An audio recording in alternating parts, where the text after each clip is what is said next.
Hello, everybody. My name is Lewis Lee, and this is Plan and Traffic. And we have special guests here, the Martins. You all know them from Iron Resurrection. We got Ray from Motormouth Radio, nationwide show. How's it going, guys? Going good. Great. Going good. Hey, we appreciate you guys coming on. This isn't your first time playing in traffic with us. That's so right. We just wanted to catch up with you and see what's going on with your show and any exciting builds. Yeah, well, we're actually about to wrap up season 5, so we're pretty excited about that. Show's gonna start probably, I don't know, 2 weeks or something. So it's going to be available on the app 1 week before it's available on TV. Okay. And so it's going to be available on the app. I believe it's Wednesday, June 9th. Yes. And then the following week, June 16th, it'll be available on Motor Trend on just the TV. Sweet. Congratulations on the new episodes.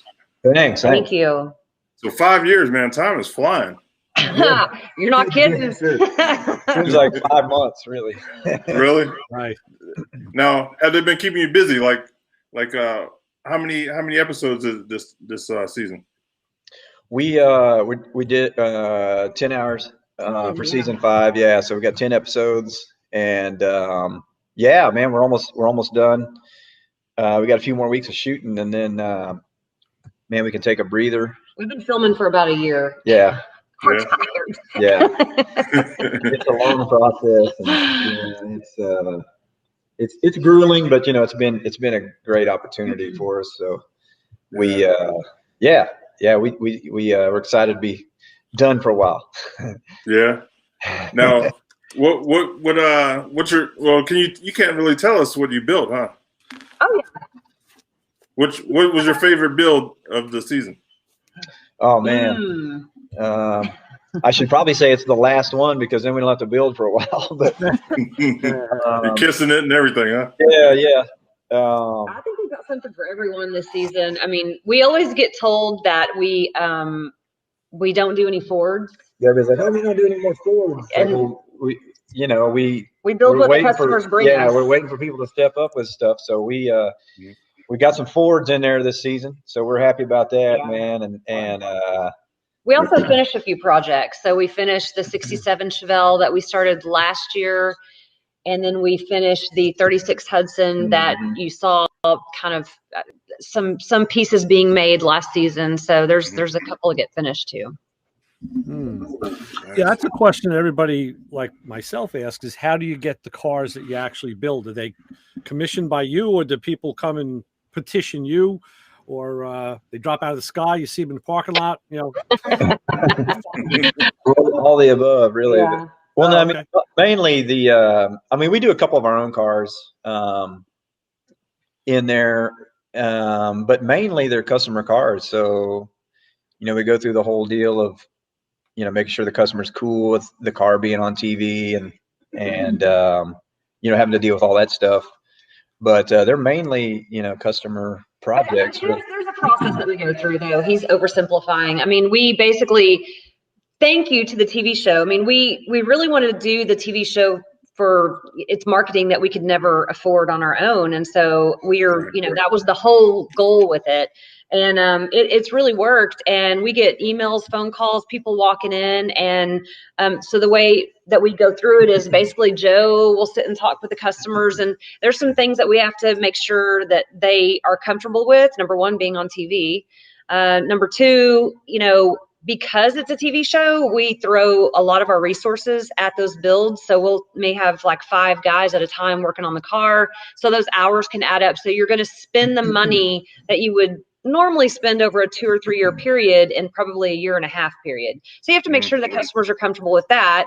And then, Joe likes to make sure that he likes to keep it interesting. So he typically doesn't want to build something that he's already built on another episode, unless there's some kind of crazy modification that he's doing to it that wasn't done before. So that's another factor. And, that's kind of the special ingredients there on how we decide what we're going to do. Nice. We were, me and Ray were talking before you jumped on, how we love the biker Buildoffs. Have you heard any rumors or anything about the bikers Buildoffs coming back, or are you guys doing any building on bikes? No, we haven't heard anything. I know when we first started, when we did the pilot of this show originally, we thought it'd be cool to do some bikes and cars, and the network's like, the bike thing's kind of dead. I mean, the bike thing's not ever going to be dead, other than maybe on TV to the general public. But we thought it'd be cool to do a little bit of both. But they wanted us to stick with mainly the cars. The car thing is what's strong right now. But we've heard that they may do a resurgence of bike stuff, and I know too, Motor Trend's done some bike shows. So I don't know. I mean, we've heard a little bit, but nothing really definitive, really. Yeah. Now, have you built any bikes for yourself lately? No, not really. We've, we don't have any time. We've just focused on the customer cars, and man, I wish we had time. I miss doing the bikes, because obviously the bikes are, a tenth the amount of work as a car. And, I mean, we love riding and, all that stuff. But, right now the cars are what's paying. So you gotta go to money. Yeah, I gotta go. You gotta follow the money, man. So I hear you. Let's see. I got a couple questions for you that somebody emailed me. Okay.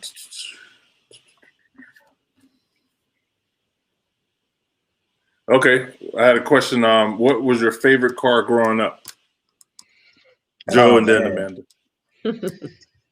Oh man, I've had so many favorites. God, man, that's a tough one. Or better yet, what car got you interested in cars? Like, what triggered you? I guess I was about, I don't know, 14 or something. My uncle, he was always into these big, Cadillacs, Buicks, and that sort of thing. And so I'd spend a little time with him, and he'd always he'd always have some, one of those cars, big Cadillac or something like that. And he kind of did the stock thing, kind of restoration, mild restoration, nothing too wild, just drivers and stuff. But he found a deal on a 59 Cadillac. And so one summer, while I was out of school, I went up there and we sanded it down, did a little paint job at his buddy's paint body shop.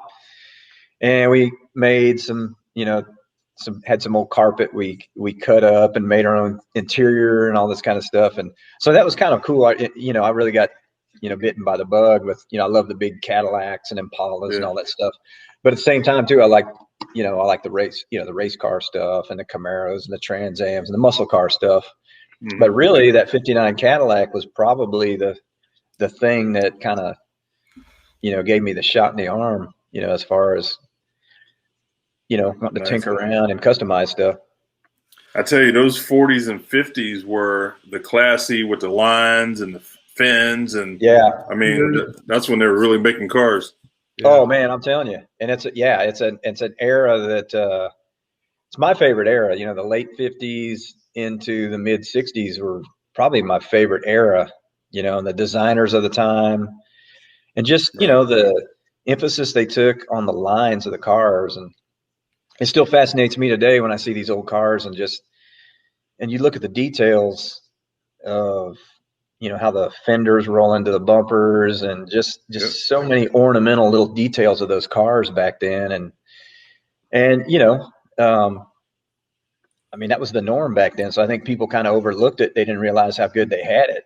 Well, people were designing for aesthetics back then. And these days they're designing for just efficiency, which is that's boring. There's really cool. There's some really cool.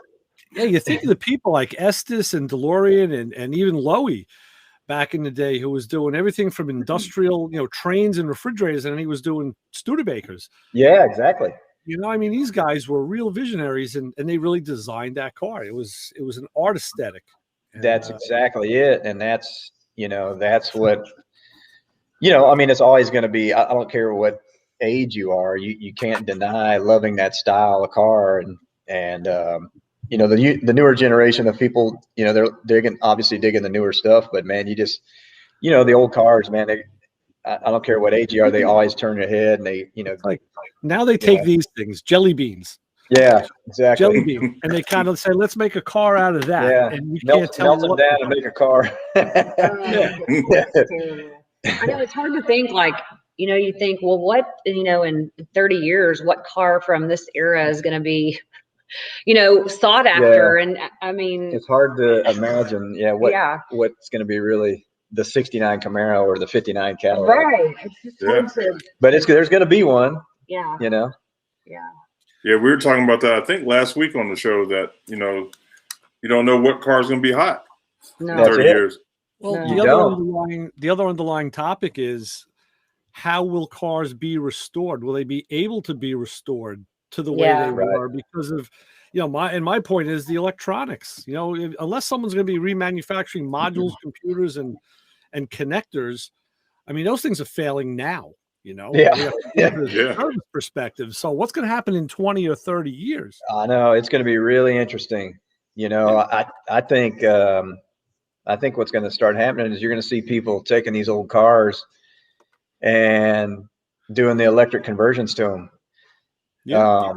That's my prediction, man. And I think the aftermarket's going to be really strong with the EV stuff, and you're going to see all these crazy horsepower electric conversions going on with all these old cars, and that's what's going to go down, man. And so, you know, it's good. It's kind of strange. I love the sound of these old cars and the feel of them. You know, it's part of the experience of an old car. But, you know, I think in the future, if you're going to want to own an old car and put it on the street, someday that thing's going to have to be electric, man, you know, or they're going to outlaw it. You're not going to be allowed to drive it around, you know? Yeah, you got to keep it in a museum. That's it. It's it. That's crazy, because I even like the smell of the gas. You know what I mean? Oh, exactly. Those are all the experiences that we love of, you know, the cars. I mean, and the number one thing you think about is the sound, you know, a radical cam in a car, and just that sound and the smell, and you know, that sound lets you know too. Should I mess with this guy? Yeah, he's rumbling over there.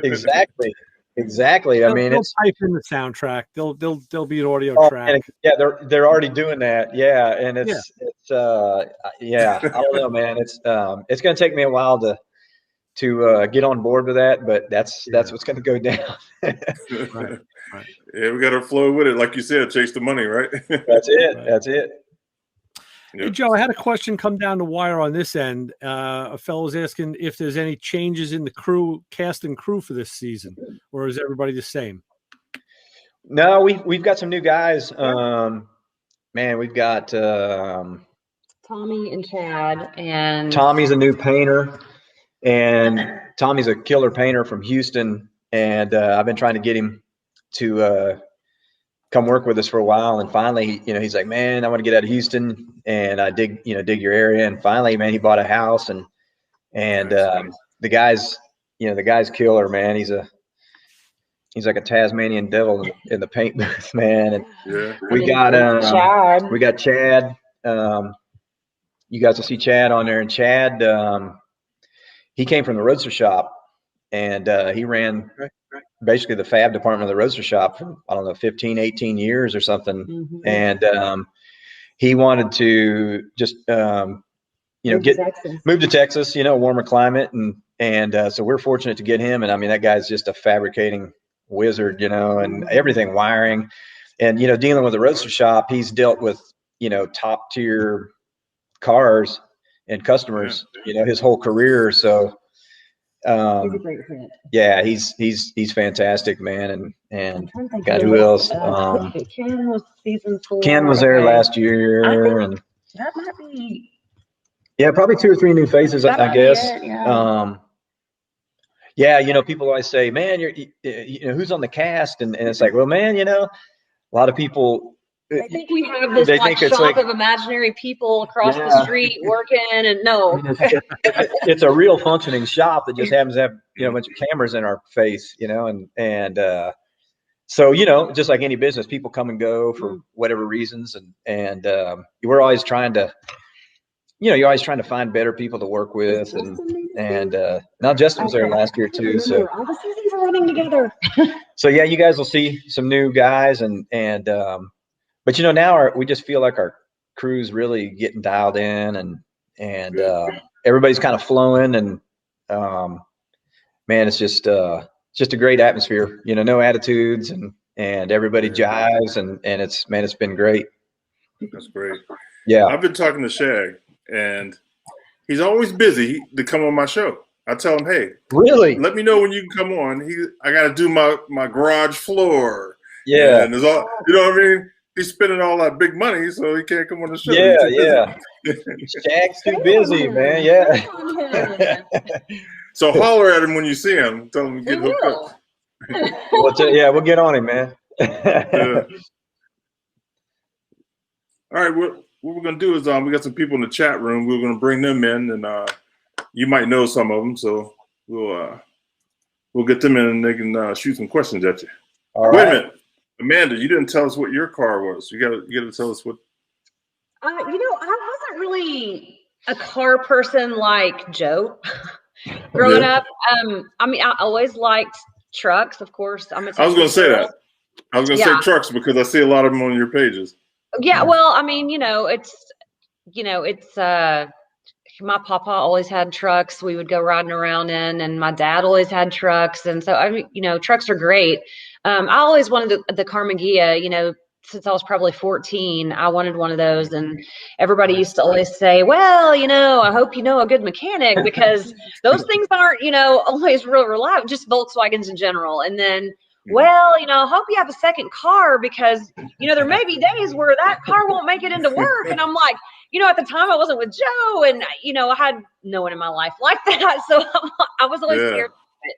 And then season 2 or 3 or something, I got the Carmagia and I was so excited and I actually ended up selling it this summer, but it was just great to fulfill that. And that's what got her C10. Oh yeah, Silverado.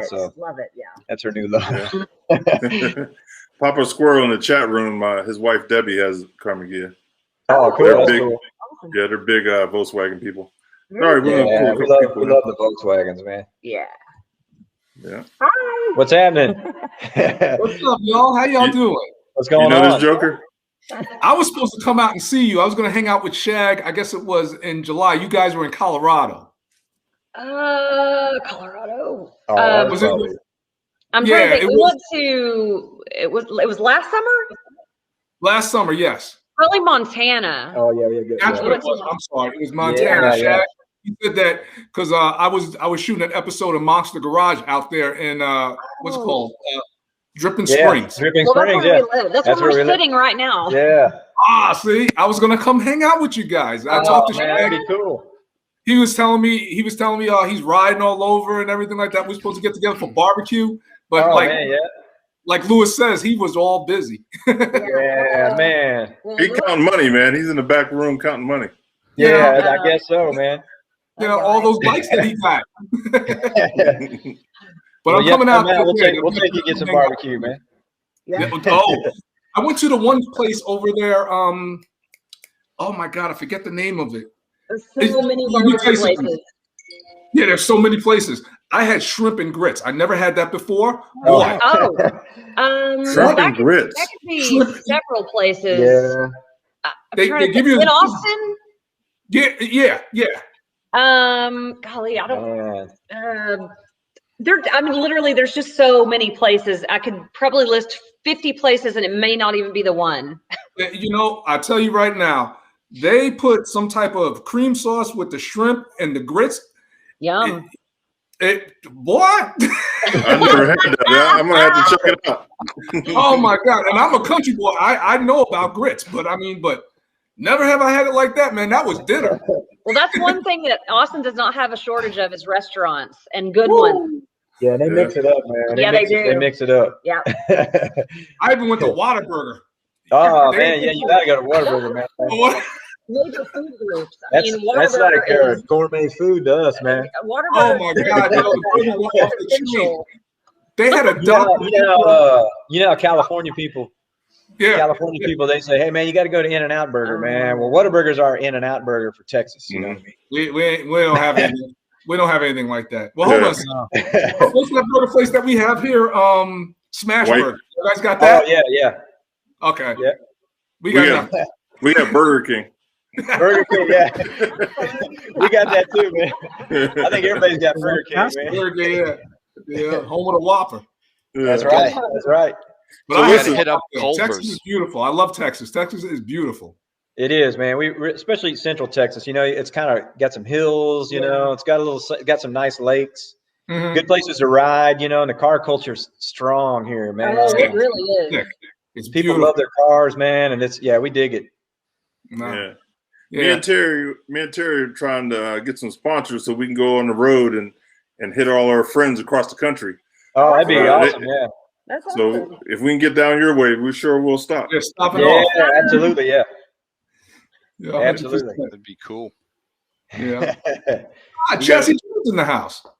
We got Chassis John up in the corner. What's How you happening? guys been? Good. Good. How are you? Working, Yeah. building. Yeah. Yeah, that's great. Yeah, that's one thing that hasn't suffered during COVID is anybody that's building cars or it has anything to do with building, all the vendors, all that, they're all just having like record-breaking years Yeah, in it's sales. the strangest thing. It's every Yeah. shop, man. Every shop needs help. Every shop, Yep. can't get parts, man. It's crazy. It's a crazy. weird time, man.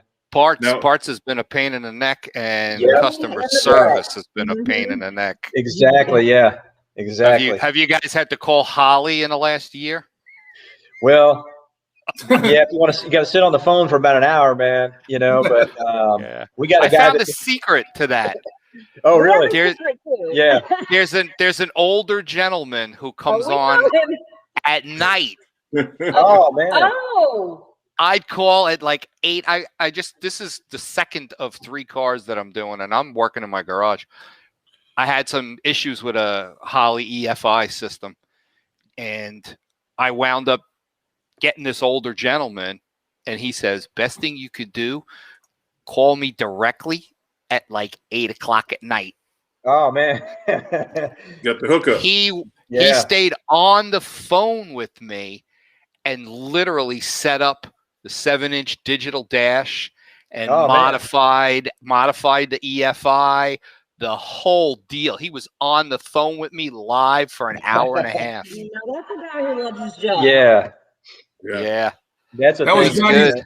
That was Johnny's Maytag wearman, you know, the warehouse guy Maytag commercial. Yeah. Phenomenal.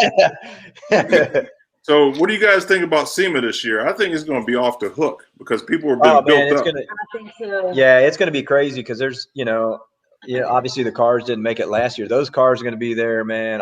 It's going to be crazy, People are man. lazy. They want to get out. They're sick of being at home. Sick of everybody wants to get out. Yeah, it's gonna be crazy, man. I think it is. Can't wait. Yeah, We can't either. yeah, Yeah, I think I'm driving over. I'm going to meet up with some of the other people driving, so we're all going to caravan over. yeah. It's always a good road trip, man. Yeah. We're gonna have the A-team Kidnap Ray over there, you know. Yeah. Oh man, yeah. Ray's never been there. No. Oh really?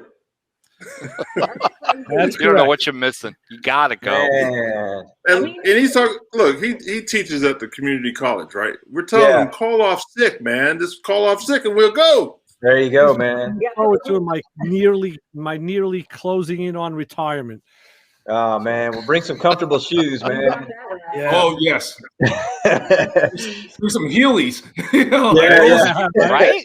Listen, one year I rented one of those scooter things. Oh, you man. did. Oh yeah, listen, it was about 10 of us. We rented them, man. We were all down the strip racing Oh, and jumping. Lewis, don't tell me you rented a hover round, man. You didn't have a. Man, look, my feet hurting, man. I'm I'm telling getting you, old. man. It's crazy. I mean, your feet are hurting so bad by the end of the night. You just want to Yeah. go sit down and you don't want to get up. Yeah, it's crazy, man. Till the it's next fun. day. Well, Did you guys read that, they opened up another pavilion? Yeah. Yeah. they were building it 2 years ago. Yeah. That one main street that you walk up. What's that street? Yep. I know Right at the exactly main gate. Yeah. It's right across the street. Yep, I think it's touching the strip. Yes. Yeah, I think It's so, pretty- man. That's what I heard. yeah, That's it's gonna be pretty big. crazy, man, because they're gonna need the room, man. Because I'm telling you, it's gonna be twice as many people there. I bet. Oh, yeah. Yeah. I read somewhere that they said they're tripling the size of their new product display this year. Oh wow. Wow. That's Yeah. going to be that's like half a day just to walk that. Oh man. Well, you can't see it all. That's so you have to pick what you want to go see and go try to find it, man. Because it's Well, even in 3 or 4 days, you can't see it all. I mean, it's just impossible. Yeah. I've tried. It doesn't work. no.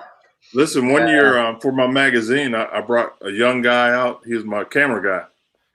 And when I tell you he went through every building and shot every car, I still have pictures I haven't even seen yet because it was so much on my – he like hit every building. How did you do that? That's crazy. I couldn't believe it, man. He was sweating at the end of the day, but, man, he wasn't playing.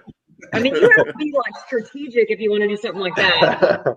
Yeah. I told him, I was like, just start on that building and catch me when you're done. Man, I'm telling you, he would hand me stacks of memory cards. Wow. Oh man. Yeah. Wow. Wow. Yeah. It's gonna be we're crazy. I think we may have a car or two in the, in one of them in the House of Color booth or Sherwin booth. Sorry. Actually, the 36 Hudson, you guys will see this season. It'll be in the House Color booth. Nice. And, It's called the Sherwin Williams booth, but Sherwin owns House Color and all these other companies, so they got kind of consolidate the booth. But the House Color booth's always kind of the main attraction. It's always kind of flashy, so we're excited about that. Yeah. And Then we're working on a Falcon that we're we got a 65 Falcon that we're doing. It's maybe end up in the Ford booth. We're hoping. So we'll see, man. I think the real estate's going to be tight out there, man. It's going to be a lot of cars competing to get in on the floor space, Yeah. Yeah, it's going to be crazy. I know it. Yeah. Is 65 still around Fender years, or did they already go square by then?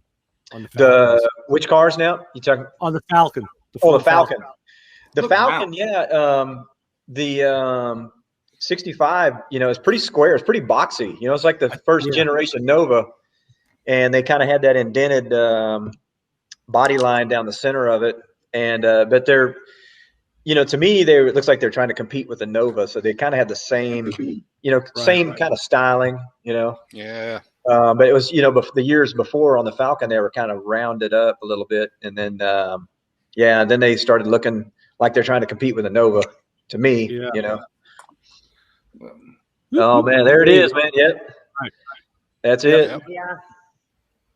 That's it. Like you said, they are. It does look like a Nova. It does look like it does. Yeah. It does. Very similar in construction too. Very similar. Yeah. Same. With the integral fender wells, and it's an unboltable frame in the front with a unibody back. It was like somebody was selling secrets back and forth there. They must have been, yeah. I guarantee they're making the money. Well, you could take parts from the Falcon and put it in the Mustang, just like you could take some stuff from the frame from a Nova and put in the Camaro. So you're exactly right. A little. It did have the underpinnings of the Mustang. Just like the biker Buildoffs we were talking about. The same fellow sent me a message asking if his idea that we thought would be cool is if there was any cross promotion between the Motor Trend crews. Like if you guys got a roadkill car and had to like fix it or make it better, or actually make it like reliable, and that's just the thought he had. That he thought that'd be kind of cool for inter-series play. Well, that's interesting you say that, because a lot of people we hear that a lot, and they've even talked about doing stuff like kind of like the biker build off, where maybe you take guys from the show, all the different shows, and have like a end of the year competition where maybe we're only allowed to spend 30 grand on this car, and do something like that. So there's actually been talks about integrating the shows. I think it's a great idea. I think it'd be really cool. We just got to, talk some of the folks into to doing something like that, man. But I that's a really great idea. We've heard that quite a bit. Okay, good. You need a bean counter that can look outside the window, kind of, you know. That's it. Yeah, exactly. Because common sense, you can't watch every single show. Right. Yeah. You know, you'd spend all day long and all night long on your DVR watching stuff. Because you know, so it'd be cross promotion. It would, yeah. Is going to grab people. Great, yeah. You know, you're going to find people that watch your show, and then they're going to see something else and go, oh, okay, boom, yeah, I got to see that one too. You know, so I'm a big fan of that stuff. Right. It's really interesting because we've actually had people that are Motor Trend, you know, hosts on other shows.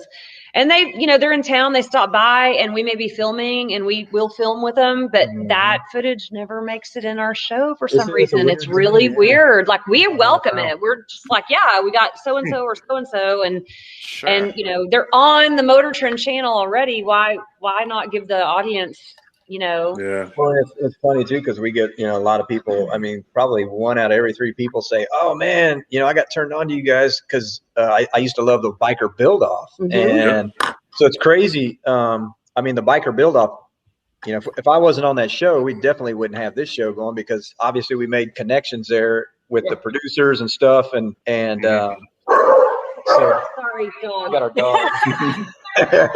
More bell.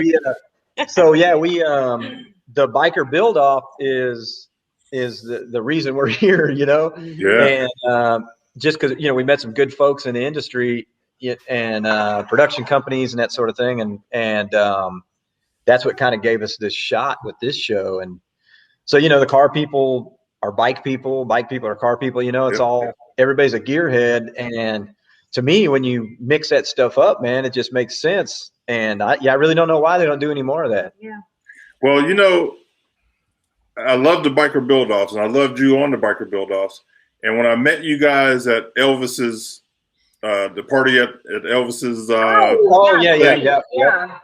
it clicked on me that you were the same person. Oh yeah. Because I didn't connect the shows together. You know what I mean? I thought, okay, I'm meeting Amanda and Joe. And then the Martins, that just kept ringing in my head. I was like, the Martin brothers. Yeah. And then I put it together. I was like, oh, wow, okay.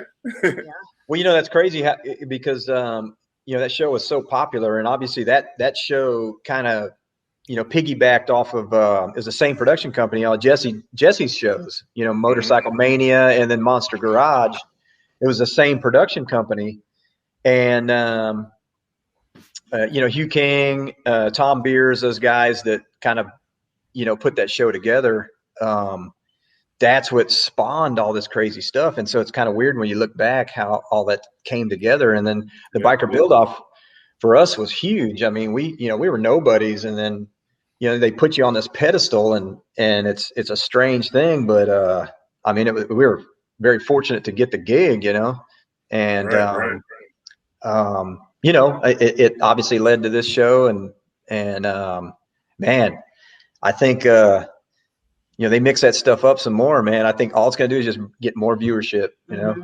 Yeah. Well, you guys definitely bring it. I tell you that. Woo. Yep. We appreciate it. Yeah, we appreciate, you know, we try to be ourselves. We're not into the drama stuff and throwing wrenches, and, you know, we try to, you know, I mean, that stuff goes on in a regular shop, man. But, you know, we try to, you know, I mean, just represent, you know, and well, I think that, you're very humble, Joe. I think that comes naturally to him because he doesn't react to problems. He's a problem solver by nature.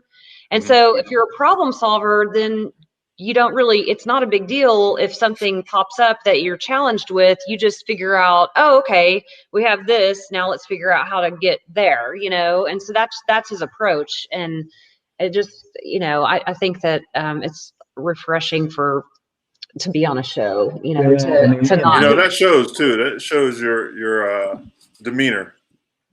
Yep. Well, we appreciate that. You know, we just, you know, as far as, you know, a car show, and you, at the same time, you know, whether we like it or not, you're entertaining people, you know what I mean? And but at the same time, we like trying to be more educational because, that's how I came into it. I was always trying to learn how to do stuff and learn how to weld. And back when I was, young coming up, we didn't have YouTube and all this stuff to learn off of all these kick-ass shows now to watch and get inspired by. And, so, we don't want it to make it a dramatic thing. We want to make it more educational, kind of fun, and just keep it keep it light and fun, man. I know I've learned about trash. I've learned about trash can M80s and snakes and spiders. I've learned about a lot of cool stuff I didn't know about. Speaking about wrench throwing, I mean, that's something that always comes up. Have you ever worked or gotten any tool sponsorships from any of the? We have. We've gotten plenty of tool sponsorships. We Mac Tools, Ingersoll Rand. Those are our main ones. Golly, man. I mean, but we so many other, we maybe not tools, but products, House of Color is really, really good to us, and US Chemical, Sada. I mean, it's just, we have a lot of really great people that support us. Yeah. To me, that's like gold to me is free stuff is great, man. So, especially when it's a good product too. Like House of Color is no joke. Yeah, exactly. Yeah. Wrong with that. Well, I tell you, Joe and Amanda, like my videos, I pattern it, some of them after all the people who I respect, and you guys are definitely, to a group of people who I pattern my videos after, and I thank you. I thank you for shedding the light and educating as well as entertaining. Well, we appreciate it, man. Yeah, we appreciate it, and that's that's kind of what we enjoy doing, and we're fortunate to, like I said, have the opportunity to do this, and we're very fortunate. Appreciate it. Now, if we talk shows in the episodes you do, yeah, totally. If we talk to the people at Motor Trend, where we can get like a whole collaboration where you guys can crossbreed as far as like building. It's got to be on regular Discovery, not Discovery Plus. It's got to be on regular Discovery. Yeah, you're right. Yeah. I agree, everybody's man. all shooting their services now, and it's getting to be a little too much, I think. I know so many people who, like I said, I was on the Monster Garage episode, not the first one. They put it on regular Discovery. I was on, one later on, and a lot of people, I'm not paying an extra $5 to watch an episode of Monster Garage. Why should I pay? I have it already. I got Motor Trend. I spend a lot of money on cable, couple $100 a month for cable, and like you said, I'm not gonna spend more. It's like hit the limit, man. Well, there's Ray. Ray is the average person. Ray is the person that I'm talking about, because I must have gotten. I mean, you can even see it in the credits in the review. People are just saying, I'm not paying $5. I'll wait for it to hit Motor Trend. I'll wait for it to hit. So. You're right. Well, I think that's their goal. Is Discovery and Motor Trend. They're trying to, because that younger demographic, man, they don't watch TV and sit like our generation. All of us, we want to sit and watch it on a 70-inch screen with our broom, man, and watch it on the iPhone. So you got this younger generation. You got this younger generation, man. They want to watch it on their phone or their computer, and we need to bring those people in. And so I think that's kind of what their deal is. The streaming thing is they're just trying to, they're trying to push that, which that's the wave of the future, whether we like it or not. Well, it is. And to be honest with you, Joe and I decided about a year ago that we were going to just turn the cable off, because it was really expensive. And there was maybe one or two channels we watched. When we watched, we were always working. And so, we finally did, and I was really like, I don't know how this is going to go, but it's great. It's really freeing and liberating, and then you can get onto your smart TV, and if there's just that one or two, let's say it's Showtime and Motor Trend or something, or Amazon and Netflix, whatever it is, you just join that and you pay that, and that's what you do. And I don't miss the TV, setup. Miss the $180 a month cable bill. Right. So I wish. Yeah. My cable bill's $330 a month. Damn, man. I'm around the same. I'm up around $300 a month. Yeah. Listen, when mine hit 150, I cut it off about 2 years ago. Yeah. I have that Verizon Fios, and I've got like a really huge package with like 8 different showtimes and HBOs and Yeah. NFL football and all of this sports Yeah. stuff. And let me tell you something. The majority, we just bought a big 82-inch LED TV.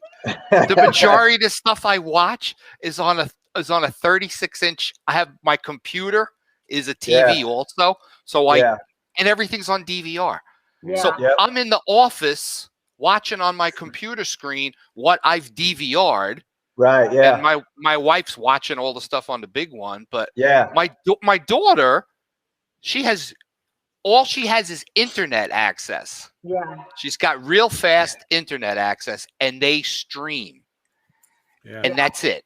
And they do not watch regular TV basically whatsoever. They just use streaming services, and I think they spend like $60 a month for the whole thing. Yeah. Yeah. And she's like, "You're an idiot." One of the things that I do is I'm on this influencer panel through Discovery, in fact, because I'm the guy who leaves comments all the time. I like to do that, and I like to give constructive criticism and praise people when they do something good. So I got on this influencer panel, and about once a month they send me a questionnaire. So I just got one yesterday, and it was all about streaming. It was just, first you had to rate how many of these services, like, have you never heard of it, have heard of it, or actually subscribed to it. And you can imagine, I didn't hear of a lot of them. I only subscribed to like 2 of them. And then the other ones, basically I didn't fit their demographic. So I only got about a little way through, and they said, "Okay, thank you. We're done with you." Well, I mean, But that's what I saw these names. Like had to be almost 25 of them. Like there's that many streaming services out there. Damn. Yeah. Oh yeah. Yeah. Crazy. I think we're at this time where it might not be 50-50 on people that are just watching apps and people that are still watching linear TV, but it's got to be pretty close to that, and at some point, it's just going to go all app. Yeah. It's absolutely insane. It's media overload. Yeah. It really is. Too many channels. I mean, when I look at my TV and I go through, there's like 1,100 channels. Yeah. Well, that's what you get when you pay $350 a month, right? Yeah. 1,100 channels. I got like 980 or 1,000 or something like that. I don't know. And I watched about like 7 of them. And John, I'm we so can fix old that for you. school. I'm so old school. I just figured out the other day how to broadcast my Amazon stuff from my iPhone to my nice big giant LED TV. I didn't know that you could do that. But your big TV is a smart TV. Yes, it is. Oh yeah, it's a smart. So it has everything on it too. The Amazon app should just be on there. It's right there. Yeah. Yeah. I know it is. Yeah. But like I say, I just figured out how to actually put my phone on my television the other day. Yeah. So I'm like way behind. Yeah, John, you're out of control, man. I was Tell me doing about it. my pictures and my photo album What on is- the TV. It's too many choices. It's like going to the store and trying to find barbecue sauce. There's regular barbecue sauce, honey mustard, and you got hickory. You got too many choices. That's what it is, man. Sweet baby Ray's. Yeah, it's too many choices, man. Because you sit down and try to watch TV, and you'll spend an hour. You'll spend an hour trying to flip through. Yep. And we thought when we cut ours off, man, we thought, you know what, man, we're gonna be lame. We're gonna be sitting there twiddling our thumbs. What the hell are we gonna do on a rainy night? But no, man, it's Netflix, it's Amazon. You got everything on there, and it is. There's a lot. I mean, sometimes there's still a lot, dozing off while he's still trying to find what he's got a Roku box, and we're good. That's it. But too, it's between like Amazon and Netflix, those two, there's way too much stuff. Definitely. And that's a problem too, man. Is you think about it, you got to kind of your show kind of has to hook those people. People's attention spans, man, are they're gone. They're gone, man. And you need to hook somebody in 20 or 30 seconds, And I say 10. People are watching TV in a way different way now, though, because of the streaming, because of the devices. I mean, I think the first thing that we ever just completely, I mean, we used to watch it from first episode to last season. Last episode was Breaking Bad. Yep. Like it had already been out, it had already been canceled on the show, like on the TV. Like we had never watched it. Like people kept talking about it. So we get Netflix or whatever it was on, and we started. And I mean, people binge watch now. So we with that in mind, you know, if we go to season 6, we would actually like to start doing some 3-parters and some maybe 4-parters, and because the network at first, man, they're like, they want you 1 car per episode, and it's like, man, that schedule is tough. I mean, in the real world, there's no way, man. Well, it's hard to fit 44, all the fabrication and the technical stuff that these guys are trying to help seep into the TVs of all these people. It's hard to get that in 44 minutes. Yeah, it really is. And I mean, my wife binge watch everything. Oh yeah, that's it. That's the problem. If they want you to do 1 complete car per episode, then you wind up like a lot of other automotive reality type stuff where you don't get to see what's really going on. It's like, here's the disaster. Oh, here I am cutting the quarter panels off it. Right. And this guy's building a rear end. Oh, okay. We're sanding the car that's going to paint. And the next thing you know, the owner's coming up because you just took the car out and did a burnout with it, and you're delivering the car. But you didn't get to see half of the build. That's crazy. That's it. Yeah, but you know what they would probably do? They probably wouldn't get really in depth with the car. You know what I'm saying? Right now, but they're going to rush you through the whole thing. Now going all in would mean a basic paint job and fixing. It wouldn't be like a custom. You know what I'm saying? That's it. Well, that's okay. So that's the other ingredient that I left out earlier when we were saying, how do we pick the car? So one of the things that Joe also has to do is make sure that it has enough modification that it's going to keep the customer interested, but it's not too much so that we can finish it in the network's time frame to deliver the show. So that's another component. That's the problem of being a slave to the network in terms of what they want. That's it. That's the thing. And I think sometimes the networks are a little out of touch with what we want to see. You know, everybody here wants to see. And so to me, I want to see it more in depth. And so why not? To me, I always thought it'd be cool. Why not build 1 car through 1 season, or maybe 2 cars? And because, you know, everybody's going to sit and stream it. And then, you know, you're going to watch 3 or 4 episodes one night, then you're going to watch the next 3 or 4, and then the season's over with. So, I mean, why not do something really in depth where you see the details, you learn more, you see more complete. To me, it's just, you know, I mean, we beat our heads all the time, you know, with the network trying to get them to see the light here. But because if you're watching Motor Trend, you didn't stumble on that channel. You're a car dude or dudette, and you want to see the process. That's what you want to see. So, you know, Motor Trend is just a different animal than Discovery, and Discovery owns Motor Trend, but Motor Trend is strictly automotive. So if you're on that channel, you're there to see the process. Right.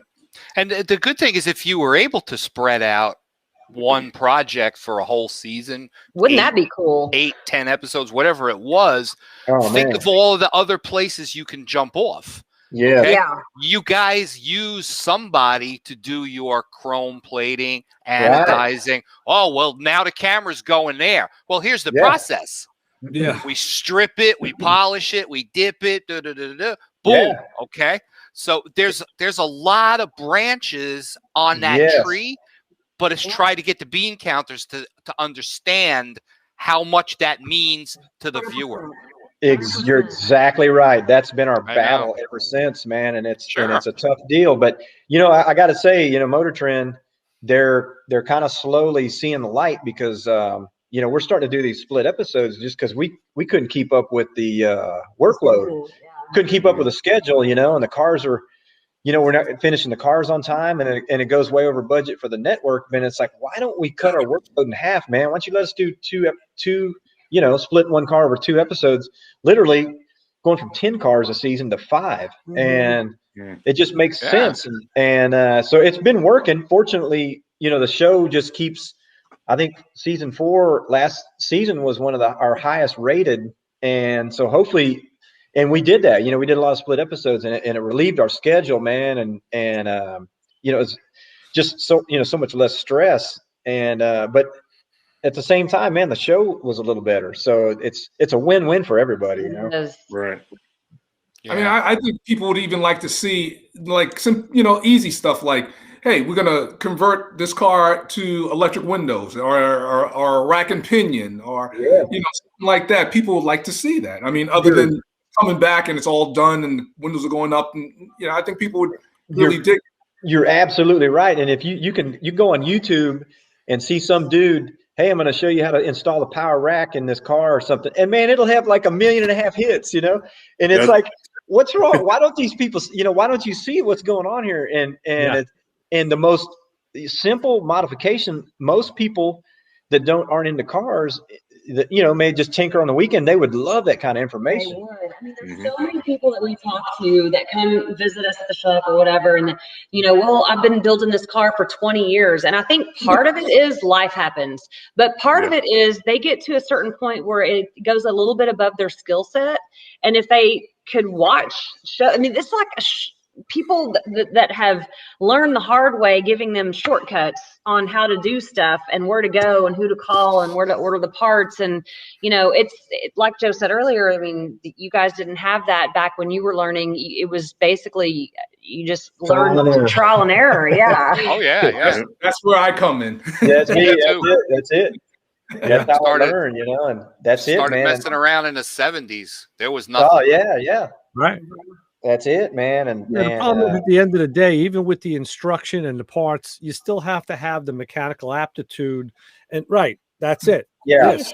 And the brain power to be able to make it happen. And you have to be smart enough to know when you're over your head and when to call in the lifeline. Yeah. And a lot of guys when to go on YouTube. I was gonna say I fixed a lot of those guys' cars. I know they're not that smart.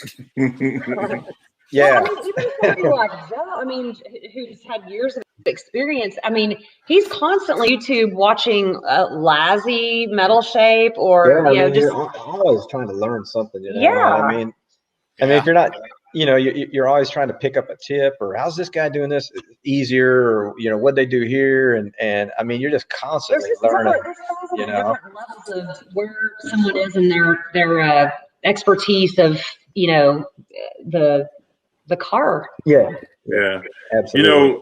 My problem is I watch so much YouTube. I'll say, okay, I need to go back and see this video I watched a little bit ago. Yeah. Well, when I go back in my history, I've watched 30 or 40 videos in between that. Right. Yes. I'm like, oh my God, I'm like addicted. Man.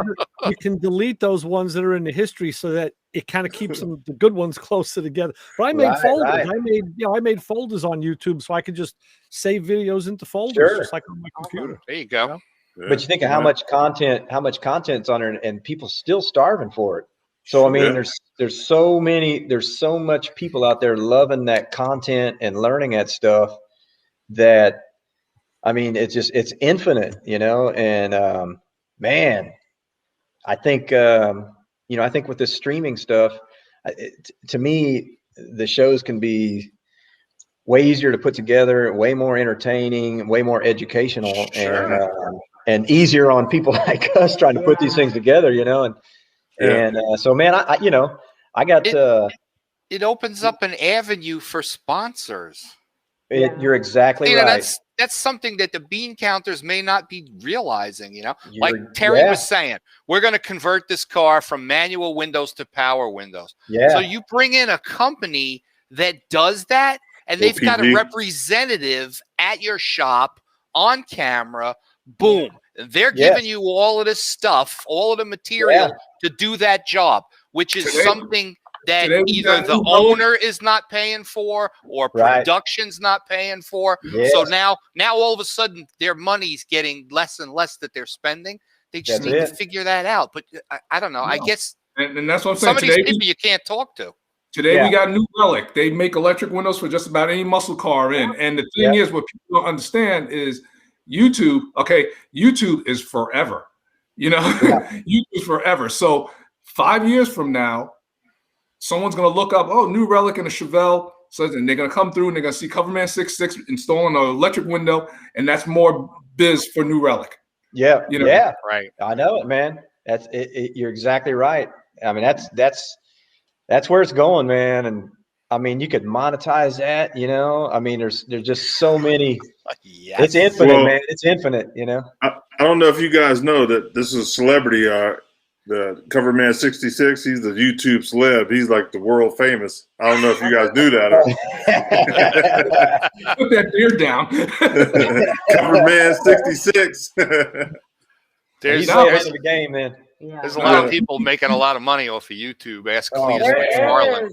Cletus Good Mc- God, if I had time to do it, I mean, I really need to do it. Get it, Martin Bros set up, and we do have a channel, and we have one video out there. But you know, I was all gung ho, and I'm like, yeah, I'm gonna shoot this stuff in the shop, and then I'm gonna teach myself how to edit it, and then I'm gonna put it out there. And I bought the editing, you know, I bought a new computer, and I bought the editing stuff, and I'm like, sit down, I'm shooting all this stuff, and I'm like, this is really hard and really time consuming. I mean, it's really time consuming. It's Well, a then lot tell of you work. Now, for every let's say 7-minute video that I put together, man, you're looking at like Hours and hours. Hours. you got to shoot it. First, you got to think about it, what you're going to Yep. do, and then you got to shoot it, set the scenery, then go back and edit it, and then you got to live with it. I live with it for about 2 days before I post it because usually you're going to have, well, I could do better, and then you go back and re-edit Yeah. it. So for about every 7 minutes, you're looking at like maybe 30 hours for one video. Oh, Oh, yeah. crazy. And Yeah. I decided really quick I didn't have time to do it. Well, then I start pricing it out, you know, and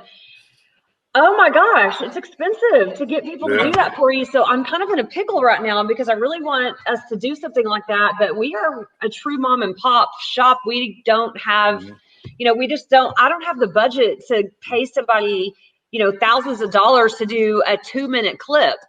Yeah. You can get that. Right. Tell you what you- Before when this is over, we'll get in contact with each other because you guys are set up where you guys could just do like 3-minute clips real quick, and they will go very well. Just that'd be awesome. iPhone. And you know, you could do that Yeah. stuff on your iPhone. You could Yeah. take pieces. You could take pieces of video, Yeah. and you can edit it and put it together and have scene changes. You could literally do a complete movie or a quick little thing to just blast out there, all on your iPhone. Yeah, don't even think I did one. I did one iMovie. actually. It was a piece that we were making for a 41 DeSoto, and we have this really awesome Lone Star Cutting Solutions plasma table, and so we featured a little piece where we were making for I think it was the rear package tray. Anyways, and I did it. I shot it. I edited on on an app on my phone, and it was okay, but it's like, dang, there's just some really cool content out there, and I would like it to look a little more polished than what I can do. It's a See, I matter think of you learning. guys can get away with it, but I was having a party a couple of years ago in my backyard. I got a tiki bar, and my buddy Evan, he's like, "Oh, check this out that I just uploaded to YouTube." And I'm like, "How'd you do that?" He goes, "I did it on my phone." And I'm like, "How do you do that?" He goes, "Give me your phone." He takes my iPhone and he scrolls through and he finds photographs and a couple of little video clips. And I swear to God, 5 minutes later, he goes, "Here you go." And he literally made a movie out of stuff that was on my phone, edited it. He went on the internet and he grabbed some sort of background music to kind of make the whole thing look whole. And he did this, I swear to God, like maybe 5-7 minutes. And then he handed my phone back. He goes, "Here, watch this." He goes, "Post it. You should post it on YouTube." It was a whole bunch. It was a whole bunch of my car stuff, and I'm like, "Whoa, what's going on here?" And see, the thing with you guys are already doing the work. So all you Yeah, got to we do are every day. what you feel is really cool. Just videotape it, and you really don't even need to do anything except just post it. because you're already popular, you You already already got a name, so it would be cake for you. Like I said, afterwards we'll touch base and we'll do it. That'd be awesome. Yeah. We need to figure that out, man. We Because do. Like I said, there's so we much. have the channel. We have a video out there, but there's just so much more we could be doing with this. Yeah. I have one video on my YouTube too. It's a thing, you know. It's a trend. Yeah. You know, the last time you guys were on, you're my highest numbered guest. Viewership. Oh, man, Nice. Yeah, I'm trying to pull it up. That's awesome. That's Yeah, I awesome. mean, you're already popular. People will click on your stuff just because it's you. Sure. What is your YouTube Man, channel name? Do what? What is your YouTube channel name? Who you asking, me or them? See, that's how bad I am. I don't. I Yeah, couldn't Martin even. Bros I Customs, think I it's think, Martin Bros yeah. Customs, though. I really do. Oh, let's see. Joe, another question came down the line. You know, what we see on TV is one thing, but how many other projects or jobs are going on in the shop? We never get to see the whole shop, I don't think. So how much else is going on? There's probably 20 cars going all the time.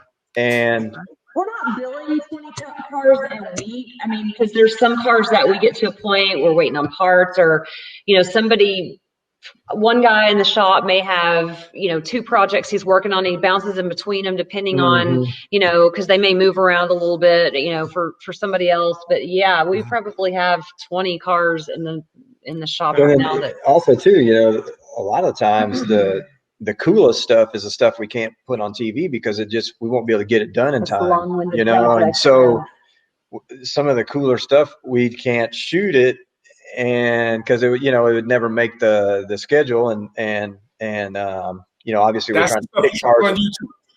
Yeah, exactly. Yeah.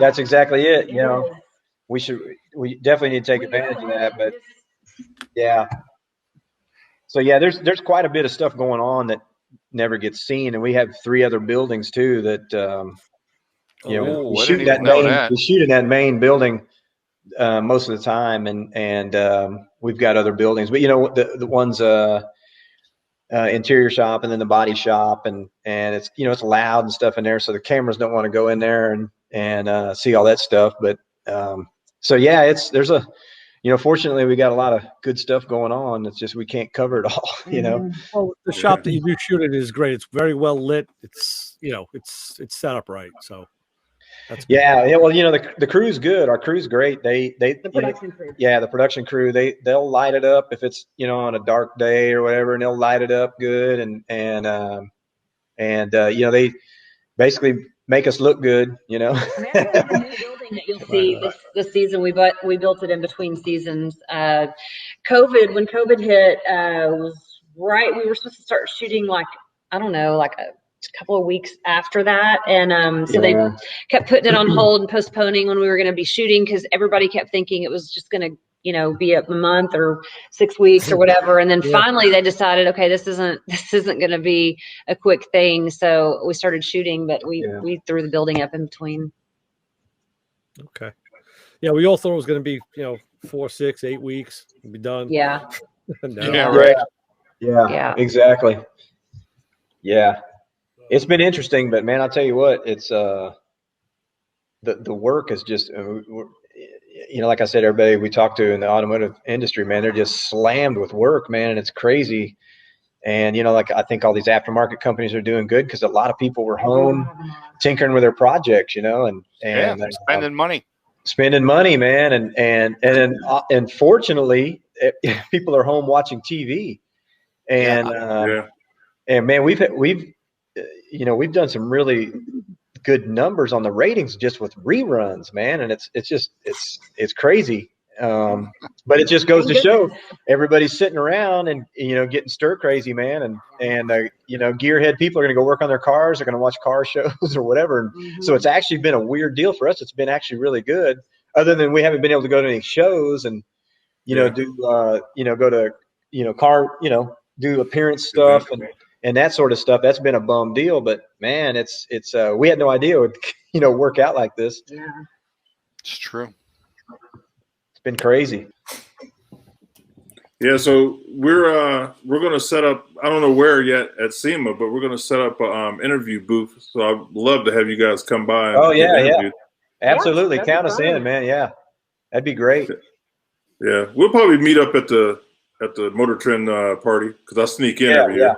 I don't know what what they're Nah, going I'm to done do here. with this, man. I'm not sure that's even happening. I mean, we'll see. But I asked them the other day, and they're trying to figure out on what level they're going to be what they're going to involved do. with SEMA. Yeah, they're going to be there, and but I just don't know. it's going to be balls to the wall, man. Yeah. I guarantee it, man.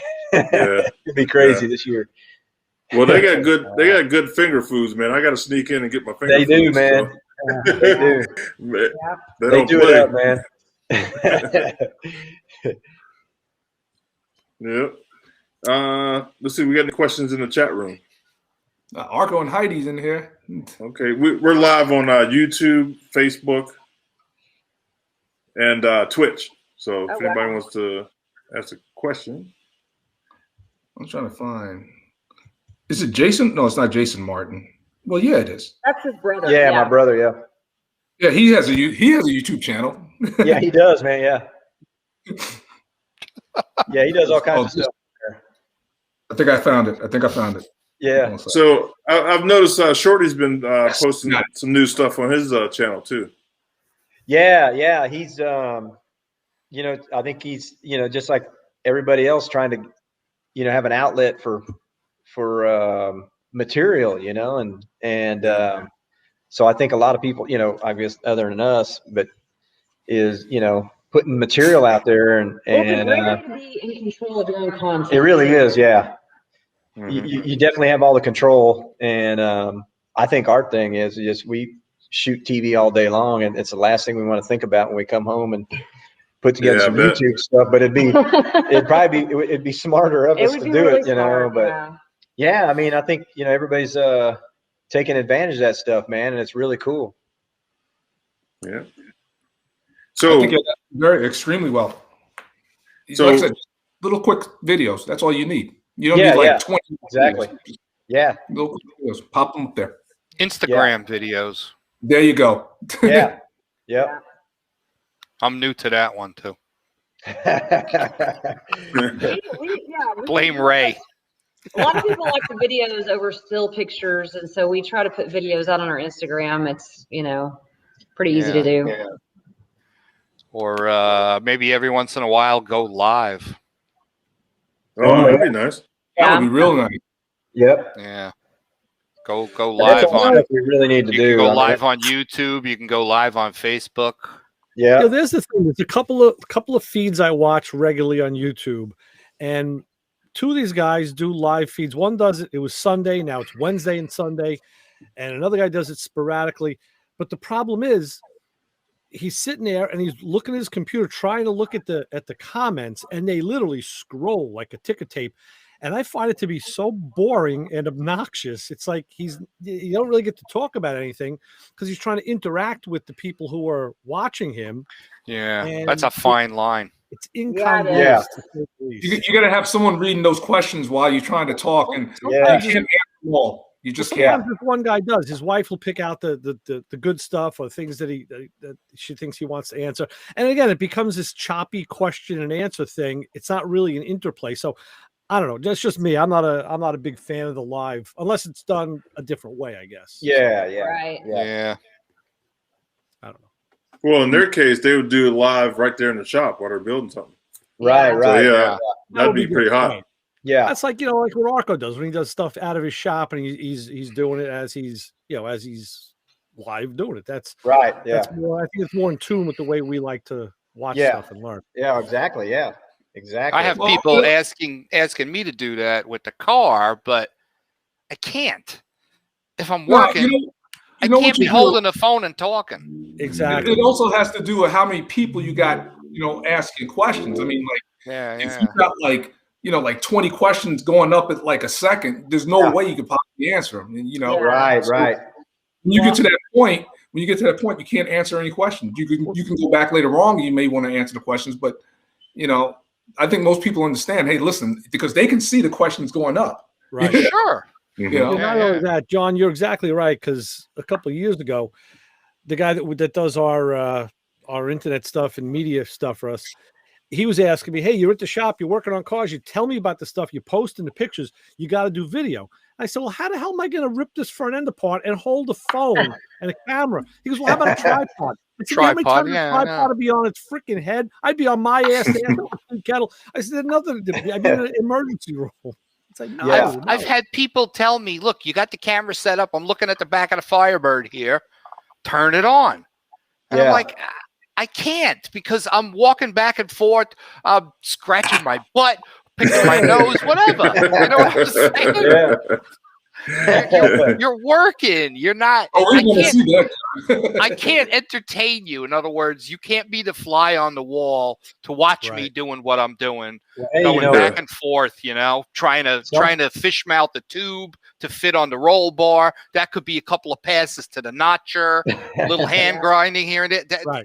How can that keep an audience? I can't. You'd be surprised. Believe it or not, it probably does. Because I mean, the more realistic, you know what I mean? I think people are entertained by just that rough, real life thing going on. And they're actually, they're having insight into what's going on in your shop, and they are literally a fly on the wall, man. And I think people really dig that aspect of it. And, where you have this polished TV show, all edited up and, you know what I mean? I think people are more fascinated with that fly on the wall thing, man, where it's rough and it's, That's another thing that's a fine line though. I mean, because like for us, I mean, I'm sitting here thinking, okay, we go live, you kind of have to think that one through before you do it, because like the big shop it's 6,000 square feet, which doesn't sound like a lot, but it's, to walk from person to person to check on what they're doing. And it's like that downtime of walking across the shop or the driveway or down the, and then you walk up and they can't hear you because they're welding. So you have to stand there and wait for them to stop welding, or, you do have to think about it a little bit. I totally understand that. When I had my chassis shop in New York, it was 8,000 square feet. Yeah. And to get from one end of the shop to the other, that's a hike. Yeah. Oh yeah. Yeah. One big building. You gotta pick and choose. Like one of the highest ones that I did when I went live was when I started my blown Trailblazer SS. Now I was just turn the cameras on. I forgot to hook one side of the battery up. It was loose, so that they saw that. So I went and I tightened it up. The car, we got ready to start it up. And while we start, I sat there and told them this is what's going to happen. When I start this truck up, immediately I'm going to get that thermometer. I'm going to shine it on the collectors to make sure that this car is not running too hot. And I explained before I actually started up what's going to happen. You're going to see me make sure that the water pump on the supercharger is working. You're going to see me running around. You're going to see me making sure the temperature is right. Make sure the fan. So I explained it, and I went, and that was pretty good. People were like, "Thank you for telling us exactly what you're doing." And that something like that was pretty simple because, like I said, they're rare. The car's not moving, and I'm just doing that moving. So it was. But if I'm doing something where I'm up under the car, now I got to move a camera down there, and exhaust, and okay, I got to move the camera back there. That could be. You need that headband with the GoPro on it. That's right. That's right. Yeah. Now, was that one of your highest numbers, Terry? It was for going live. It was one of them. Yeah. That's for cool. doing, I only do a few where I go live. I mean, I did the whole. What was it? The Pinks All Out when I was down there. I went live. So that was kind of cool because I got to talk to, like they see all the cars and all that. Put the camera on Shannon Sharp or Shannon, what's it called? Shannon Poole. Shannon Poole, Go talk to Basone, so people were like ordering me what to do. I was like, hey, Basone, they want to talk to you. Yeah, we're live. So, that was kind of cool. But but if you're not all over the place, it's kind of cool to do a live thing, but it's really like Amanda says, you got to think about that one, and it's kind of hard. Yeah. When I've gone to, because they have that winter testing here in Florida before everything really starts. So all the pros wind up down here testing. Right. So I'll go to Bradenton, which is where all the door slammers are going to be testing Pro Stock, Pro Mod, comp eliminator, stuff like that. And I'll go live on my Facebook and I'll get 300 people watching. Yeah. Because they're scattered all around the country, and there's 10 inches of snow, and they're freezing their butts off. And here I am walking around Florida, shorts and a T-shirt, and they're getting to see all of the NHRA and the PDRA, pro guys out testing at Bradenton. And it's like everybody jumps on my page, and they're like, whoa, they get all crazy. But I'm like, okay. Yeah. So it's good, but cool. It's not doing anything for me. Well, hey guys, we've had you guys on here for an hour and 16 minutes. So I know you had a long day. I'm sure you did. So listen, what we do is I jump off because I got to get up early because I'm like a little kid. I got to get up early. Yeah. But I'm past my bedtime too. Yeah. We have the after show. Ray takes over the after show, and they talk about whatever. I don't know. I go to sleep. Hey, I really appreciate you guys coming on to visit with us. Yeah. And we'll tell everybody up in Vegas too, man. Yeah, do that. Oh yeah, definitely. Yeah, definitely Vegas. Yeah, we'll get really together. Cool. Holler at Shag for me. We will literally scream at Shag for you. Yeah. No, that's my man. He's a good dude. Oh, no, I'm just I love Shag. Our time schedules just very nice guy. Yeah. Well, I gotta also go because I have a 6-year-old that should be in bed, but he's not. I'm seeing him run around. Thanks for having us, guys. You guys have a great night. Yeah, you too. Anytime you want to come on to share anything that you want to, put out there, please come back and visit. You're welcome anytime. Your family, so. Yeah. Joel and Amanda, I'll be in touch with you guys for that YouTube. That sounds great. Okay, cool. Sounds great. Looking forward to it, man. Oh, you know what I got to tell you before you guys leave? I was talking to Ray the other day, and we were talking about you and the show and the whole deal. And then we got on the subject of Shag. And I'm like, I said, he doesn't even work for them, yet he's on the show, and he gets to hang out with Amanda all day long. Yeah. He's like the perfect he's job. Lucky, man. He's got the ultimate gig, man. Yeah, exactly. What was that song by Rod Stewart? Some guys have all the luck. That's right. Yeah, that's it. Yeah. That's Shag. Hey, but I tell you what, he knows some people though. He knows who to talk to. He does. Well, he was in the promotion business, right? Is that kind of like what he was doing? Guy. Yeah, he's a marketing guy. Yeah, he used to do some stuff for us, and that's kind of how we met him. And that guy, he knows a lot of people, man. Yep. Cool. Very good. Nice. Right, people. Hey, we enjoy you, and we're gonna share this on YouTube and everywhere, and all the good stuff. Thanks. All right, man. Yeah, thanks for having us, guys. All right, we'll talk to you later. See you guys. Thank you.